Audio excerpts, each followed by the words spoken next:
ప్రభు అయిన యేసుక్రీస్తు నామంలో మీకందరికీ శుభములు. ఈరోజు వాక్య భాగము చదువుకుందాము. యాకోబు 4వ అధ్యాయము 8వ వచనము. దేవుని యొద్దకు రండి, అప్పుడు ఆయన మీ యొద్దకు వచ్చును. పాపులారా, మీ చేతులను శుభ్రము చేసుకొనుడి.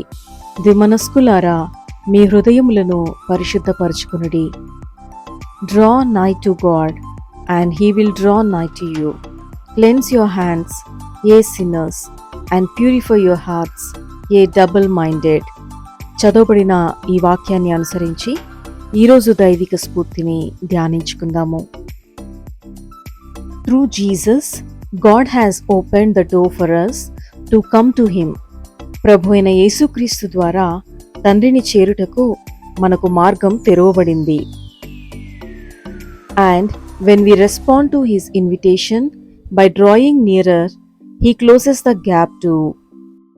మరియు ఆయన పిలుపును విని ఆయనను చేరినప్పుడు మనకు దేవునికి అడ్డుగా ఉన్న అగాధాన్ని కూడా ఆయన మూసివేస్తాడు. When we cling to sin and pursue selfish desires, we pull away from God. మనం పాపాన్ని అంటిపెట్టుకొని స్వార్థపూరిత కోరికలను వెంబడించినప్పుడు మనం దేవునికి దూరంగా ఉంటాము. But when we draw near to him, he makes us clean and renews our minds so that we may seek him even more. కానీ మనం ఆయన దగ్గరికి వచ్చినప్పుడు ఆయన మనల్ని పరిశుద్ధపరుస్తాడు మరియు మన మనస్సులను నూతనపరుస్తాడు. తద్వారా మనం ఆయనపై మరింత ఎక్కువగా ఆనుకుంటాము.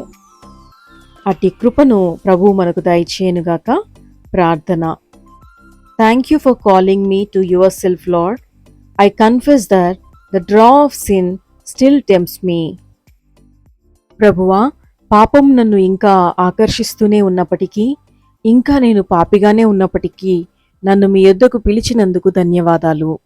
I want to be faithful to you. So as I come closer, please pull me in. నీకు నమ్మకంగా ఉండాలని ఆశతో ఉన్నాను. నీకు సమీపంగా వస్తుండగా మమ్మల్ని నీలో ఇంకా నమ్మకస్తులుగా చేయండి. Cleanse my mind of my selfish desires and impure pursuits, so that I may desire you more and not be prone to wander from you. నా స్వార్థపూరిత మరియు అపవిత్రమైన కోరికల నుండి నా మనస్సును పరిశుద్ధపరచండి. తద్వారా మీ సన్నిధిని ఎక్కువగా కోరుకుంటాను మరియు మీ నుండి పారిపోకుండా మీలో నన్ను స్థిరపరచండి ప్రభు. ఇన్ జీసస్ నేమ్ ఆమేన్. యేసు నామములో ప్రార్థిస్తున్నాను తండ్రి. ఆమేన్.